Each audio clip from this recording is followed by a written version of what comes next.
सांगड बांधारे भक्तीची, रघुनाथ नामाची लाटा उसळती विषयाच्या, भोवत्या प्रपंचाच्या मान खोजी बोधला हरिनामी रंगला. सांगड बांधारे भक्तीची, रघुनाथ नामाची. हा अतिशय सुंदर आणि गोड अभंग ऐकला. प्रश्न पडला की हा अभंग कोणाचा आहे? जगद्गुरु तुकोबाराय असतील, संत नामदेव असतील, संत ज्ञानेश्वर असतील, यांच्या लेखन शैलीपेक्षा अतिशय साधा, सोपा, समजण्यासाठी एकदम साधा असा हा अभंग आहे. याच्यामध्ये गोडवा आहे, याच्यामध्ये अर्थ आहे आणि भाषा सुद्धा अगदी अलीकडची वाट. मग हा अभंग कोणाचा आहे हा प्रश्न माझ्या मनामध्ये निर्माण झाला आणि या प्रश्नाचं उत्तर जेव्हा मी शोधलं तेव्हा मला असं लक्षात आलं की सोलापूर जिल्ह्यातील बार्शी तालुक्यातील धामणगाव या गावचे एक महान संत मानकोजी बोधले बाबा यांचा हा अभंग आहे. आणि मग मला प्रश्न पडला की हे बोधले महाराज आपल्याला कसं माहित नाही, कसं माहित असतील? त्यांचं ज्या प्रमाणामध्ये काम आहे, कार्य आहे, संत परंपरेमध्ये त्यांनी जी सेवा केलेली आहे त्या प्रमाणामध्ये त्यांना फार मोठ्या प्रमाणात प्रसिद्धी मिळणं आवश्यक होतं, परंतु त्यांना अशी प्रसिद्धी मिळालेली दिसत नाही आणि त्याचमुळे हा अभंग अनेकांना माहिती आहे, परंतु संत मानकोजी बोधले बाबा हे माहित नाही. आणि त्यामुळेच आपल्या प्रथेप्रमाणे जे कोणी वंचित संत आहेत, ज्या संतांची फार मोठ्या प्रमाणामध्ये प्रसिद्धी नाही, अशा संतांना प्राधान्यानं आपण पॉडकास्ट मध्ये विवेचनासाठी निवडत असतो. आणि अशाच प्रकारे आजच्या विवेचनाचे आपले संत आपण संत मानकोजी बोधले बाबा यांची निवड केलेली आहे. मित्रांनो, मी डॉक्टर दिनेश, पॉडकास्ट नंबर 27 मध्ये मी आपल्या सर्वांचं मनपूर्वक हार्दिक स्वागत करतो. सगळीकडे वारीमय वातावरण आहे. जगद्गुरु तुकोबारायांची पालखी निघालेली आहे. उरळी कांचन पास करून आता ती पुढे गेलेली आहे. संत श्रेष्ठ ज्ञानोबा माऊली यांचीही पालखी आळंदीहून निघालेली आहे आणि तीही आता पुढे पुढे पुढे पुढे चालत आहे. संपूर्ण महाराष्ट्र या वारीच्या वातावरणामध्ये रंगून गेलेला आहे. ज्ञानोबा तुकारामचा गजर, सगळीकडे विठ्ठलमय वातावरण आणि अशा भारलेल्या वातावरणामध्ये हा अभंग मी ऐकला आणि या अभंगाच्या शोधामध्ये, यांच्या कवीच्या शोधामध्ये, या संतांच्या शोधामध्ये मला संत मानकोजी बोधले बाबा यांचा शोध लागला. खरं तर आमच्यापासून अगदी जवळ आहे बार्शी आणि त्यांचे पुतणे जे पुढे कळंब या ठिकाणी आले, डिकसळ या ठिकाणी आले, बोधले बाबा हेही आम्हाला माहिती होते. हा साहलेला संपर्क आणि बोधले बाबांची संपूर्ण माहिती ही सर्वांपर्यंत पोहोचवावी या उद्देशानं आजच्या पॉडकास्टला आपण सुरुवात करूया. मानकोजी बोधले बाबा हे असे एकमेव संत आहेत की जे योद्धे होते. आपण मागच्या पॉडकास्टच्या चर्चांमध्ये ऐकलेलं आहे की या वारकरी परंपरेच्या शिस्तीतून, वारकरी परंपरेच्या वळणातून समाज संघटित झाला आणि हा समाज संघटित झालेला छत्रपती शिवाजी महाराजांच्या स्वराज्य स्थापनेसाठी उपयोगी आला. एक एकता, एक समता, एक आपुलकी आणि नेतृत्व गुणाची उभारणी या वारकरी संप्रदायाने या महाराष्ट्राच्या भूमीमध्ये केली आणि तिचा फायदा हा छत्रपती शिवाजी महाराजांना झाला. जे जे मराठ्यांचं राज्य संपूर्ण देशभर पसरलं त्याचं बीज, त्याचं मूळ हे या वारकरी परंपरेमध्ये आहे आणि संत बोधले बाबा तर त्याचा अस्सल नमुना आहे. कारण बोधले बाबा हे एक रांगड व्यक्तिमत्व, अतिशय ताकदवान आणि कर्तबगार योद्धा. त्यांनी समाज संघटन केलं, तरुणांची फौज उभी केली, तिचं नेतृत्व केलं आणि हे नेतृत्व करत असतानाच त्यांचे मोठे बंधू शिवाजी महाराज बोधले हे वारकरी होते. ते सातत्याने पंढरपूरच्या वारीला जायचे. एकदा मानकोजी बोधले बाबा हे सुद्धा त्यांच्यासोबत वारीला गेले. असं सांगितलं जातं की त्या ठिकाणी त्यांना साक्षात्कार झाला. पंढरपूरचं दर्शन घेतल्याबरोबर त्यांचं मन भरून आलं. त्यांना असं वाटू लागलं की हे युद्ध वगैरे करण्यापेक्षा आपण आता पांडुरंगाच्या चरणामध्ये लीन झालं पाहिजे. महिपत बुवा ताहराबादकर यांनी त्यांचं चरित्र लिहिलेलं आहे आणि या चरित्रामध्ये त्यांच्या स्थितीचं वर्णन त्यांनी केलेलं आहे.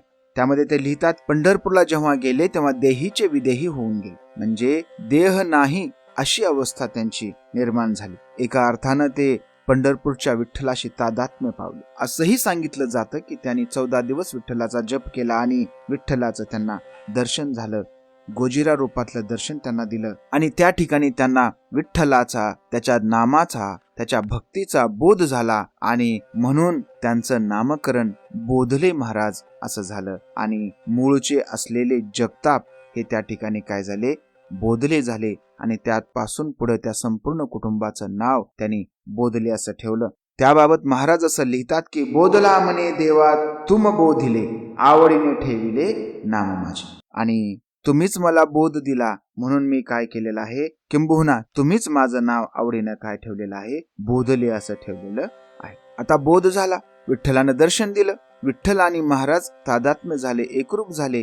मग त्यांनी सांगितलं की आता यापुढं पंढरपूरला जाण्याची गरज नाही. त्यांनी स्वतः एक पंढरपूरहून मूर्ती आणली, धामणगाव या ठिकाणी स्थापित केली आणि त्या ठिकाणीच ते काय करू लागले, विठ्ठलाची उपासना करू लागले. हे एक क्रांतिकारी कार्य आहे. कुठल्याही संतांनी असं कार्य केलेलं आपल्याला दिसत नाही. देवाचं प्रतीक, जेव्हा मी आणि देव एकच झालो, आता तुझ्या माझ्यामध्ये काही फरक उरला नाही, मग पंढरपूरला गेलं काय आणि धामणगावामध्ये भक्ती केली काय, काय फरक आहे? या विचारानंच महाराज लिहितात की पंढरीची वाट धामणगावा गेली, ऐसी सेवा केली बोधल्याने. पंढरपूरची वाट आता धामणगावला गेलेली आहे, त्यामुळे आता पंढरपूरला जाण्याची गरज नाही. स्थिती स्थळ महात्म्यापेक्षा, व्यक्ती महात्म्यापेक्षा भक्ती महात्म्य कसं मोठं आहे हे बोधले बुवांनी आपल्या कृतीतून दाखवून दिलं. हा एक क्रांतिकारी विचार होता. जगद्गुरु तुकोबराय, ज्ञानोबराय अशा व्यक्तींनी सुद्धा पंढरीचं महात्म्य वर्णन केलेलं आहे. सर्वच संतांनी पंढरपूरचं महात्म्य वर्णन केलेलं आहे आणि पंढरपूरच्या विठोबाला त्यांनी पंढरपुरातच ठेवलेला आहे. पण पंढरपूरच्या विठोबाला आपल्या गावी आणून त्याची भक्ती करणारे मानकोजी बोधले बाबा हे खऱ्या अर्थानं वारकरी संप्रदायातले योद्धे होते. त्यांनी एक नवीन विचार त्या ठिकाणी दिला की स्थळापेक्षा भक्तीचं महात्म्य कसं आहे तर मोठा. मानकोजी बोधले बाबांचा थोडासा इतिहास जर आपण पाहिला तर आपल्या लक्षात येतं की त्यांचे वडील भानजी जगताप हे धामणगावचे रहिवासी, त्यांच्या मातोश्री या राळे रास या गावच्या निच्चळ कुटुंबातले. तर अशा प्रकारे भानजी आणि पार्वतीबाई यांचा विवाह झाला. त्यांना 2 मुलं, शिवाजी जे वारकरी होते आणि मानकोजी जे युद्ध कलेत निपुण, रांगडे रूप असलेले आणि सैन्य उभा करणारे एक सेनापती होते. आणि पुढे त्यांचा विवाह हा ममताईशी झाला आणि त्यांना 3 मुलं झाली, लखमोजी, यमाजी आणि विठोजी. यांचं मूळ नाव जगताप. बिदरच्या बरीच शहानं त्यांना देशमुखी दिली होती, त्यामुळे ते देशमुख. आणि पुढे विठोबाने त्यांना बोध दिला म्हणून ते बनले बोधले. अशा प्रकारे एक योद्धा काय बनला, संत बनला. विठ्ठलाच्या बोधानं आणि बोधला झाला. आणि त्यापुढे त्यांनी जे जे काही लिहिलेलं आहे त्या सर्व साहित्यामध्ये स्वतःचा उल्लेख त्यांनी बोधला, बोधले असाच केलेला आहे. महिपत बुवा ताहराबादकर यांनी त्यांच्या चरित्रात असं लिहिलेलं आहे की त्यांना नवनाथांनी दर्शन दिलं आणि 9 वस्तू दिल्या आणि ह्या 9 वस्तू सातत्यानं काय करायचे, परिधान करायचे. नाथ संप्रदायामध्ये जोग घेण्याची परंपरा आहे. अगदी त्या परंपरेनुसारच मानकोजी बाबांनी नाथांनी दिलेल्या 9 वस्तू परिधान करून जोग घेतला. या ठिकाणी वारकरी संप्रदायावर नाथ संप्रदायाचा जो प्रभाव आहे तो पुन्हा एकदा अधोरेखित होतो. संत ज्ञानेश्वर यांच्यावर नाथ संप्रदायाचा प्रभाव, जवळजवळ सर्वच संतांवर नाथ संप्रदायाचा प्रभाव आहे. फक्त वारकरीच नाही तर सुफी असतील किंवा ज्या ज्या काही पुरोगामी म्हणण्यापेक्षा समतावादी ज्या ज्या चळवळी झाल्या या सर्व चळवळींवर नाथ संप्रदायाचा प्रभाव आहे. कारण पहिल्यांदाच नाथाने देव मंदिराच्या बाहेर माणसामध्ये आणलेला होता. असे नाथ संप्रदायानं प्रेरित झालेले, नाथ संप्रदायाच्या कृपा आशीर्वादानं पावन झालेले आणि विठ्ठलानं बोध दिलेले बोधले बाबा यांचा जन्म हा धामणगाव या गावात झाला. कुठे आहे धामणगाव तर पुन्हा एकदा सांगूयात की बार्शी तालुक्यामध्ये एक गाव आहे आणि त्या गावामध्ये धर्मेश्वराचं मंदिर आहे. त्यावरून त्याचं नाव धर्मण्यपूर पडलं आणि त्याचाच अपभ्रंश पुढे धामणगाव असा झालेला आपल्याला दिसून येतो. संत मानकोजी बाबा हे परिस्थितीनं सधन होते. कुटुंबामध्ये देशमुखी होते. धनधान्य संपत्तीची काही कमतरता नव्हती. परंतु जेव्हा माणसं अंतःकरणातून पेटतात तेव्हा कुठेतरी त्यांच्यामध्ये एक क्रांतीची उर्मी निर्माण होते आणि जीवन हे फक्त सुख समाधानामध्ये, ऐशारामामध्ये जगण्यासाठी नाही तर जगाच्या कल्याणासाठी आहे. हा बोध जेव्हा होतो तेव्हा काहीही मी तू पण किंवा स्वार्थ त्या ठिकाणी काही उरत नाही. म्हणून तुकोबाराय म्हणतात की जगाच्या कल्याणा देह कष्ट व्हावा किंवा जगाच्या कल्याणा संतांच्या विभूती. अशाच प्रकारच्या ह्या विभूती ह्या संपूर्ण जगाच्या कल्याणासाठी या महाराष्ट्राच्या मातीमध्ये अवतरित झाले. परिस्थिती चांगली आहे, दुष्काळ पडलेला आहे, लोकांना खायला अन्न मिळत नाही. अशा परिस्थितीमध्ये त्यांनी स्वतःचे धान्याची जी पेवे होती ती पेवे फोडून गोरगरिबांमध्ये वाटून टाकली. माणकोजी रावांचे बंधू शिवाजीराव हे पुढे मराठवाड्यातील धाराशिव जिल्ह्यात स्थायिक झाले. त्यांचे वंशज प्रकाश महाराज बोधले अजूनही धाराशिव जिल्ह्यामध्ये डिकसळ या ठिकाणी आहेत. कळंबच्या जवळच हे गाव आहे. नाथ संप्रदायी असल्यामुळे शके 1616 ज्येष्ठ वद्य तृतीया या दिवशी माणकोजी बाबांनी काय केली, समाधी घेतली. नाथ संप्रदायाचं वैशिष्ट्य आहे की जेव्हा त्यांना वाटतं की आपल्या या जीवनाचं जीवित कार्य संपलेलं आहे, अवतार कार्य संपलेलं आहे, तेव्हा आपण काय करायचं, हे जग सोडून जायचं. त्या परंपरेनं माणकोजी बाबांनी संजीवन समाधी घेतली आणि त्याचा फार मोठा उत्सव धामणगाव या ठिकाणी साजरा केला जातो. त्यांचे वंशज सध्या विवेकानंद बोधले महाराज हे धामणगाव या ठिकाणी आहेत आणि त्यांचं कार्य पुढे घेऊन जात आहे. संतांचं लेखन हे त्यांच्या अनुभवातून स्फुरलेलं आहे. त्यांच्या जीवनामध्ये त्यांनी जे पाहिलं, जे भोगलं, त्यातूनच त्यांचे विचार स्फुरलेले आपल्याला दिसून येतात. आपण जो सुरुवातीला अभंग पाहिला, सांगड बांधा रे भक्तीची रघुनाथ नामाची. सांगड बांधा म्हणजे सर्व काही एकत्रित करून एक गोफ विना. हा गोफ कशाचा आहे, तर तुमचं जे इप्सित आहे ते साध्य करण्याचा गोफ. आता सांगड बांधायची, आपल्याकडे जे काही आहे ते सर्व एकत्र करायचं आणि काय करायची, रघुनाथ नामाची भक्ती करायची. या भक्तीची सांगड तुम्ही बांधा. आपल्या जीवनामध्ये जे जे काही आपल्याला करायचं आहे, लग्न कार्य करायचंय, त्यासाठी सर्व साहित्याची आपण जुळवाजुळव करतो, सगळ्याची सांगड बांधतो आणि आपलं कार्य आपण तडीस घेऊन जातो. तसंच भक्तीची सांगड बांधा. तुमच्याकडे जे काही आहे देण्यासारखं ते सर्व काही एकत्रित करा आणि काय करा, भक्ती करा. लाटा उसळती विषयाच्या भवत्या प्रपंचाच्या. विषय सुख हे मनुष्य प्राण्याला फार आवडतं. त्यामुळे आपल्याला आपलं जीवन कार्य, जीवित कार्य करत असताना आपल्या मनामध्ये विषयाच्या लाटा उसळतील. आपण विषय सुखाकडे जावं, आपण तिकडे आकृष्ट होतो. प्रपंचामध्ये आपल्याला हे मिळवायचं, जमीन जायदाद प्रॉपर्टी हे सर्व मिळवायचं आहे, त्यासाठी आपण तिकडे आकर्षित होतो. पण महाराज म्हणतात की तिकडे जायचं नाही, तर आपल्याला कुठे जायचं आहे, भक्तीकडे जायचं आहे. जेवढे तुम्ही विषयामध्ये लिप्त व्हाल, जेवढे तुम्ही विषयामध्ये बुडाल, तेवढे आणखीन या भवसागरामध्ये बुडून जाल आणि जीवनाचा खरा आनंद तुम्हाला मिळणार नाही. तुम्हाला भक्तीची, ज्ञानाची, ईश्वराची प्राप्ती होणार नाही. म्हणून तुम्ही काय करा, सांगड भक्तीची बांधा, रघुनाथ नामाची सांगड तुम्ही बांधा. हे मी का सांगतोय, कारण माणकोजी बोधला हरिनामी रंगला. माणकोजी बोधला हे माझं नाव आहे आणि तो काय झालाय, बोधलाय. म्हणजे त्याला ईश्वरानं त्याला बोध दिलेला आहे, विठ्ठलानं आम्हाला बोध दिलेला आहे आणि त्यामुळे मी हरिनामामध्ये रंगलेलो आहे. मला हे सगळं माहिती आहे, प्रपंच सर्व माहिती आहे, सगळं मी करून बसलेलो आहे आणि याच्यामध्ये काहीही नाही, आयुष्यात त्यातून काहीही साध्य होत नाही. आणि म्हणून महाराज म्हणतात की माणकोजी बोधला, हा बोधला नावाचा व्यक्ती मी आहे आणि मला बोध दिलेला आहे आणि त्यामुळे मी हरिनामामध्ये रंगलेलो आहे. तुम्ही सुद्धा हरिनामामध्ये रंगा. अशाच पद्धतीचं जॉन कीट्स, एक इंग्रजी कवी, त्याने ओड ऑन अ ग्रेसन अर्न या कवितेमध्ये लिहिलेलं आहे, beauty is truth, truth is beauty. म्हणजे सत्य हेच सौंदर्य आहे आणि सौंदर्य म्हणजेच सत्य आहे. अगदी त्याच दर्जाच्या या ओळी आहेत. माणकोजी बोधला हरिनामी रंगला. एवढ्या उच्च दर्जाच्या ओळी या माणकोजी बाबांनी लिहिलेल्या आहेत. तर या योद्धा कवीचा संदेश समाजाला काय आहे, तर हे जीवन कसं आहे, तर हे जीवन नश्वर आहे. ह्या जीवनाची यथार्थता जर आपल्याला समजून घ्यायची असेल तर आपल्याला भक्ती मार्गाने जावे लागेल. कितीतरी लोक, कितीतरी प्राणी, पशु पक्षी या पृथ्वी तलावर जन्म घेतात आणि मरून जातात. त्यांचं अस्तित्व, त्यांचं नावही शेवटी उरत नाही. मग या जीवनाचा अर्थ काय, हे जीवन आपण कशासाठी जगायचं, तर लोभ, मद, मोह, माया, मत्सर हे सर्व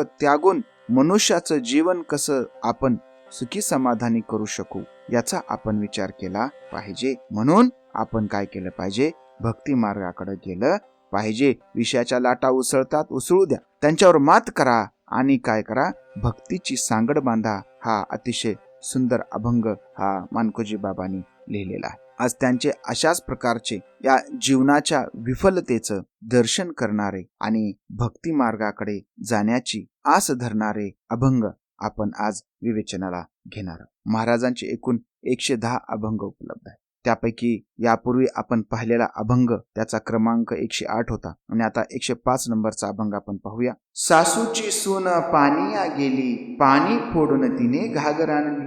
भ्रतार मारून भावासवे गेली, बापाची बाई पुत्रे नेली. ऐक रे खेळया नवल झाले, नाही ते डोळा देखिले रे. बोधला म्हणे गुरुखून ओळखिले, देखुनी जवळ झाले रे खेळ. जीवन कसं आहे अतिशय सुंदर दृष्टांत महाराज या अभंगामध्ये देतात. ते सांगतात की सासूची सून पाणीया गेली, पाणी फोडून तिने घागर आणली. सासून सुनेला आदेश दिला, जा पाणी आण. तिला तर पाणी आणायचं नाही, कंटाळा आलाय. मग ती काय आयडिया करते, जाते पाणी आणताना घागर फोडून टाक. मग ती आता घागरच फुटली, आता मी कसं करू. तिचे पाणी आणण्याचं कष्ट थांबलं. तसं आपलं जीवन आहे. आपण काय करतो, या जगामध्ये आपण जन्म घेतो, आपल्या या ज्या काही ऐहिक सुखामध्ये आपण गुंगून जातो आणि जे काम आहे ते काम विसरतो. जे भक्तीचा मार्ग आहे तो भक्तीचा मार्ग आपण विसरतो. पुढे महाराज सांगतात की भ्रतार मारुनी भावासवे गेली, बापाची बाईल पुत्र नेली. स्त्रीला मूल झालं की तिच्यासाठी सर्वात प्रिय व्यक्ती म्हणजे ते मूल असतं. आणि मग ते म्हणतात की जर तुम्ही तुमच्या बायकोच्या, तुमच्या स्त्रीच्या, प्रेयसीच्या मनासारखं जर तुम्ही वागलो नाही तर ती काय करते, तुम्हाला सोडून तिच्या माहेरी निघून जाते. पण महाराज म्हणतात भ्रतार मारून भावासवे गेली, बापाची बाईल पुत्रे नेली. आता पुढे जेव्हा मुलं होतात तेव्हा जनरेशन गॅपने जर मुलाचं आणि नवऱ्याचा वाद झाला तर स्त्री नेहमी मुलाचीच बाजू घेते. आणि म्हणून महाराज म्हणतात की बापाची बाईल पुत्रे नेली. म्हणजे बापाची बायको आहे ती, तिला कोण घेऊन जातं, तिला तिचाच मुलगा घेऊन जातो. आणि अशा पद्धतीने तुम्ही काय पडता, एकटे पडता. म्हणून ऐक रे खेळया नवल झाले, नाही ते डोळा देखले रे. खेळया पांडुरंगाला म्हणतात, ईश्वराला म्हणतात की बघ रे देवा कसं नवल झाले, जे बघायला नाही पाहिजे ते सुद्धा आम्हाला बघायला मिळत आहे. बोधला म्हणे गुरुखून ओळखिले, देखुनी जवळ झाले रे खेळ. बोधला महाराज सांगतात की गुरुखून ओळखा. नाथ संप्रदायामध्ये गुरुला फार महत्व आहे, म्हणून गुरुचं मार्गदर्शन महत्वाचं आहे. त्यामुळे तुम्ही गुरुची खून ओळखा. आणि मग हे सगळं बघून, ही सगळी परिस्थिती बघून माझ्या लक्षात आलं की बायको जरी आपली आज असली तरी जेव्हा तिचा मुलगा मोठा होईल तेव्हा ती त्याच्या बाजूनं होईल, ती आपल्या बाजूनं होणार नाही.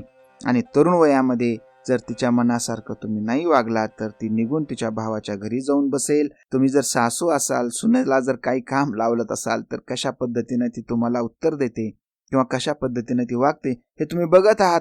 आणि हे सर्व मी सुद्धा पाहत आहे. जे बघायला नाही पाहिजे ते मला आता बघायला मिळत आहे. आणि त्यामुळे गुरु खून ओळखा, गुरुचा मार्ग धरा, ईश्वराचा मार्ग धरा, भक्तीचा मार्ग धरा.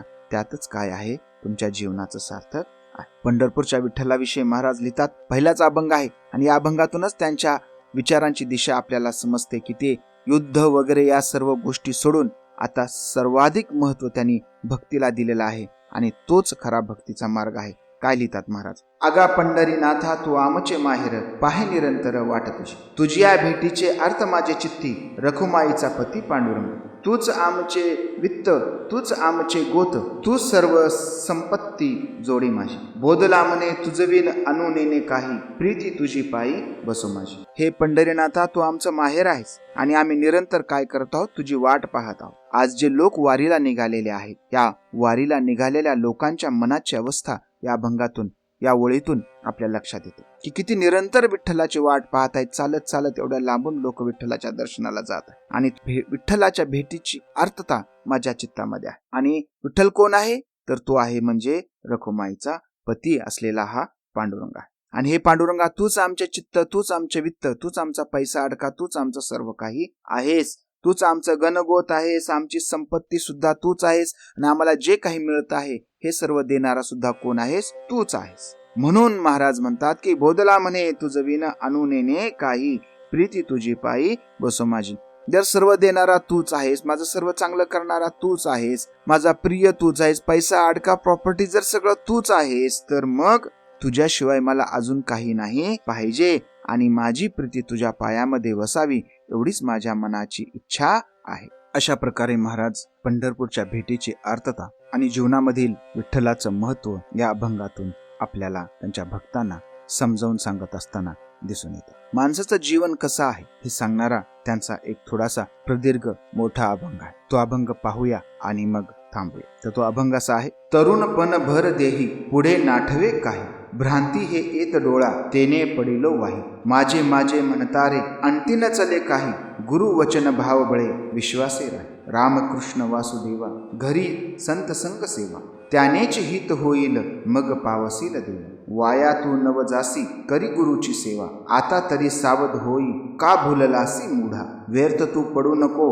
पाहे मायेच्या खोडा, प्रपंच महाझट त्याने लागिले वेढा. स्वहित नव्हेच काही घट मुष्टीच्या हुंडा, सहज विचारित हित आपणासी. सद्गुरु शरण जावे तन्मन धनेसी, जैसे तू जाणो निया का मूढ बा होसी. न परतोनी पाहे बापा मग सुख पावस, पहिलं तो जीव पाहे कैसी उडते मासी. मोहळ रचियेले बहुता सायास, आनिके झाडी पले काही नव्हे बातिसी. तैसा तू गुंतू नको व्यर्थ या मायस, माझी मज होईल म्हणून केली खटपट. वृद्धपण पातलिया अवघ्या होईल वीट, म्हणून दृढ धरी गुरुचरणानी कट. माया हे लाव पाही कैसी लागली पाठी, म्हणून शरण आलो पायी घातली मिठी. कृपाळू हरी माझी केली वासनेची तुटी, बोधला म्हणे आता कृपाळू जगजेठी. थोडासा मोठा आहे परंतु महाराजांची संपूर्ण शिकवण आपल्याला या अभंगामध्ये दिसून येईल. तरुणपण भर देही पुढे नाठवे काही, भ्रांती हे येत डोळा तेने पडिलो वाही.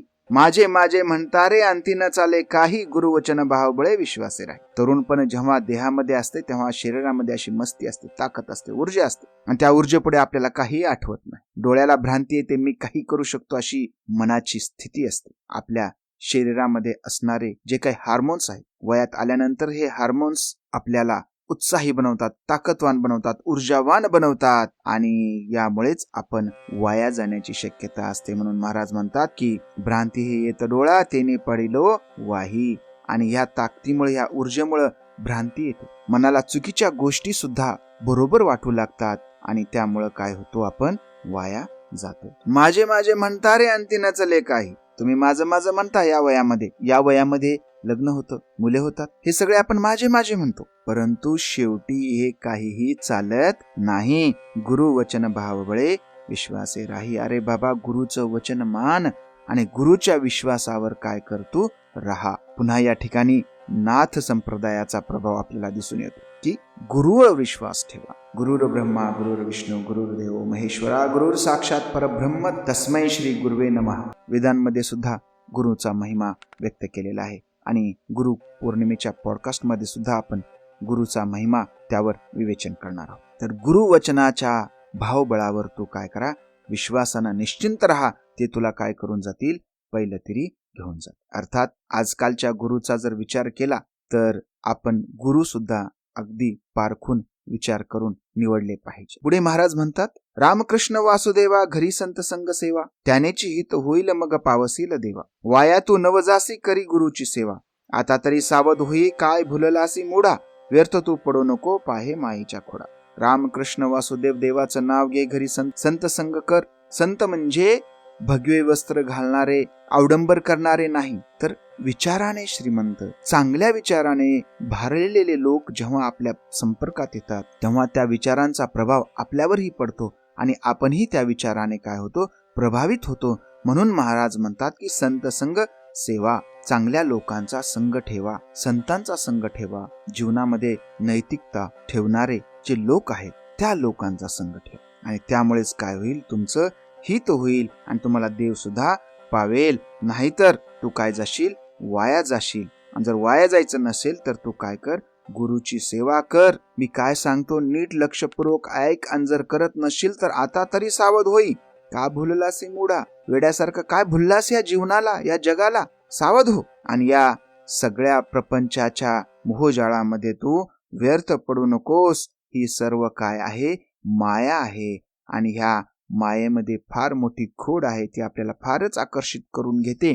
त्यामुळे या मायेच्या खोडामध्ये तू अडकू नकोस आणि त्याच्यातून बाहेर निघ. गुरुची सेवा कर, गुरुचा उपदेश मान आणि त्यातच काय आहे, तुझं हित आहे. ही माया आहे, हा प्रपंच आहे. कसा आहे हा प्रपंच? प्रपंच महाजट त्याने लागविले वेढा, स्वहित नवेचे काही घटमुष्टीच्या. प्रपंच हा महाजट आहे, खूप खूप खूप खूप या ठिकाणी प्रपंचामध्ये तुम्हाला त्रास सहन करावा लागतो आणि त्याचंच वेड आपल्याला लागलेला असतं. पण केवळ प्रपंच करणे हे स्वहित नाही. हे काय आहे? घटमुष्टीच्या हुंडा. हुंडा आपल्याकडे हा विवाह प्रसंगी दिले जाणारे पैसे, प्रॉपर्टी, याला आपण हुंडा म्हणतो. हुंडाचा दुसरा अर्थ किंवा मूळ अर्थ असा आहे की काही रक्कम अनामत देणे. जसं की एखाद्याला आपण शेती करायला दिल्यानंतर त्याच्याकडून काही अनामत रक्कम घेतो, हा त्याचा मूळ अर्थ आहे. म्हणजे कुठलेही कष्ट न करता किंवा कुठलेही स्वतःला तोशीस न घेता कुठल्या तरी मोबदल्यामध्ये काहीतरी घेणं, याला हुंडा म्हणतात. तर महाराज म्हणतात या घटमुष्टीच्या हुंडा. हा जो पैसा असतो ना, येणारा पैसा हा स्थिर नसतो. कधी कमी येतो, कधी जास्त येतो, कधी येत नाही. दुष्काळ पडला पिकत नाही, चांगला पाऊस झाला चांगला पिकतंय. म्हणजे घटमुष्टीची आहे, कमी जास्त होणारी प्रॉपर्टी आहे. जसं की प्रॉपर्टी किंवा पैसा, अडका, धनसंपत्ती ही ऊन सावली सारखी आहे. असं म्हणतात की आज इकडे आहे तर उद्या तिकडे जाणार आहे. त्यामुळे ही जी प्रॉपर्टी आहे, ही जी धनसंपत्ती आहे, ही चिरंतन नाही, ही घटमुष्टीची आहे, कमी जास्त होणारी आहे. आज आहे उद्या नाही, उद्या आहे आज नाही, असं काही त्याच्यामध्ये बदल होऊ शकतो. त्यामुळं तू या गोष्टीच्या नादाला लागू नकोस. ते तुला कधीही सुख देणार नाही. स्टेट प्रॉपर्टी, धनसंपत्ती आली तर तिला सांभाळावं कसं ही चिंता राहणार, गेली तर मला मिळेल कसे ही चिंता राहणार, आणि कायम तुझं जीवन ह्या चिंतेमध्येच काय होणार आहे? व्यतीत होणार आहे. म्हणून महाराज म्हणतात की सहज विचारित हित आपणासी, सद्गुरु शरण जावे तन मन धनेसी, जैसे तू जाणोनिया काळ मूढभा होसी, न परतोनी पाहे बापा मग सुख पावसी. म्हणून सहज विचारानं मी तुमचं हित तुम्हाला सांगत आहे की तुम्ही सद्गुरूच्या शरणामध्ये जा, तिथे काही मागे पुढे पाहू नका.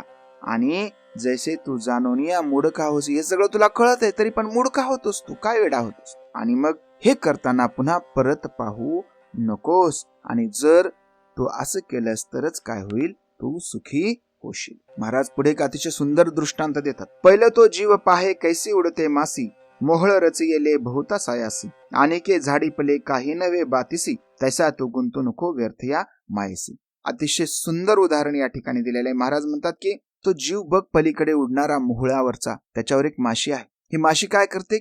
मैल दूर जाते आणि त्या ठिकाणातून मध आपल्या तोंडात घेऊन येते आणि या पोळ्यामध्ये आणून भरते. एवढा मोठा सुंदर गोड अमृता समान मध घेऊन येऊन इथं भरते, परंतु तिला मध खायला मिळत नाही. माशांची मध जमा करण्याची पद्धत अशी असते की त्या फुलावरचा जो काही नेक्टर आहे, जो काही परागकण आहे, त्या ठिकाणी जाऊन बसतात आणि त्या ठिकाणचा नेक्टर, ते गुलकंद जो आहे तो स्वतःच्या तोंडात घेतात आणि त्यांच्या पोटामध्ये एक पिशवी असते, त्या ठिकाणी ते जमा करतात. त्यानंतर दुसऱ्या माशाला भेटतात आणि त्या पिशवीमध्ये जमा झालेला मध, त्याच्यावर थोडीशी प्रक्रिया होते त्यांच्या पोटामध्ये आणि मग दुसऱ्या माशीच्या तोंडात टाकतात, म्हणजे उलटी करून टाकतात. अशा पद्धतीने ही माशीची उलटी असते आणि ह्या माशीच्या उलट्या एकत्र करून मोहळामध्ये एवढ्या मोठ्या प्रमाणामध्ये मध साठवला जातो, परंतु त्याचा उपभोग माशीला घेता येत नाही. तिचं आयुष्य असंच मध जमा करण्यामध्ये निघून जातं. आपलंही आयुष्य असंच इस्टेट प्रॉपर्टी, धनसंपत्ती जमा करण्यामध्येच निघून जातं. शेवटी आपण एक दिवस हे जग सोडून जातो. ही इस्टेट प्रॉपर्टी कुणातरी दुसऱ्या व्यक्तीला, आपल्या मुलांना, बाळांना कुणाला तरी देऊन जातो आणि आपलं स्वतःचं काय उरतं? म्हणून महाराज म्हणतात की या मायेमध्ये, या व्यर्थ मायेमध्ये तू गुंतू नकोस. ही माया व्यर्थ आहे, ही तुला सुखाकडे घेऊन जाणारी नाही. माझी मज होईल म्हणून केली खटपट, वृद्धपण पातलिया अवघ्या येईल वीट, म्हणून दृढ धरी गुरुचरण निकट. माझं होईल, मला पुढं कामाला येईल, माझ्या लेकरा बाळांच्या कामाला येईल म्हणून धनसंपत्ती जमा केली खटपट खटपट करून, आणि जेव्हा म्हातारपण येतं तेव्हा तुम्हाला कोणीही पाहत नाही. तुम्ही किती कमावलंय, तुम्ही त्यांसाठी किती दिलं, याचा फारसा विचार केला जात नाही. म्हणून तू काय कर? गुरुचरण दृढ पकड, खंबीरपणे तू गुरुच्या चरणामध्ये जा, तरच तुझं हित होईल. माया हेलाव पाही कैसी लागली पाठी, म्हणून शरण आलो पायी घातली मिठी, कृपाळू हरी माझी केली वासनेची तुटी, बोधला म्हणे आता कृपाळू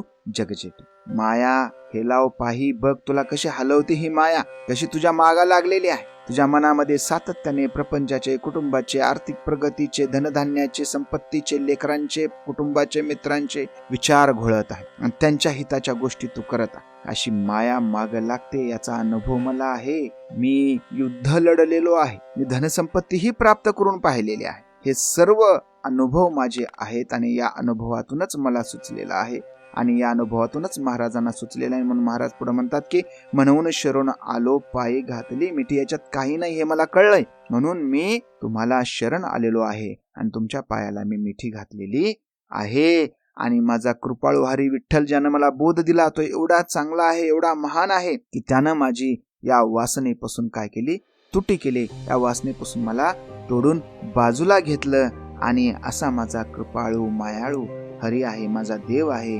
आणि म्हणून पुढे शेवटी महाराज म्हणतात, बोधला म्हणे आता कृपाळू जगजेटी. आणि बोधला महाराज म्हणतात की हा कसा आहे, कृपाळू जगजेटी आहे. तुम्ही सुद्धा या जगजेठीच्या शरणामध्ये जा आणि या विषयाच्या, या मायेच्या, या जंजाळातून, प्रपंचाच्या जंजाळातून मुक्त व्हा, भक्ती मार्गाला या आणि तुमच्या जीवनाचं तुम्ही कल्याण करून घ्या. बराच वेळ होतो आहे, आपण या ठिकाणी थांबूया. आपण नेहमीच ज्यांच्यावर फार काही विवेचन झालेलं नाही अशाच संतांची आपण प्राधान्यानं निवड करू. लोकप्रियतेच्या मागे न लागता एक आपला विचार समाजासमोर मांडण्याचा आपला हा प्रयत्न आहे. वारकरी संप्रदायाचा, समतेचा, मानवतेचा संदेश जास्तीत जास्त लोकांपर्यंत पोहोचवा. आपण आता यूट्यूबवर सुद्धा उपलब्ध आहोत, तर चॅनलला लाईक, फॉलो आणि सबस्क्राईब करा. आपला संदेश जास्तीत जास्त लोकांपर्यंत पोहोचवा एवढं आपल्याला आवाहन करतो आणि थांबतो. जय जिजाऊ, जय शिवराय.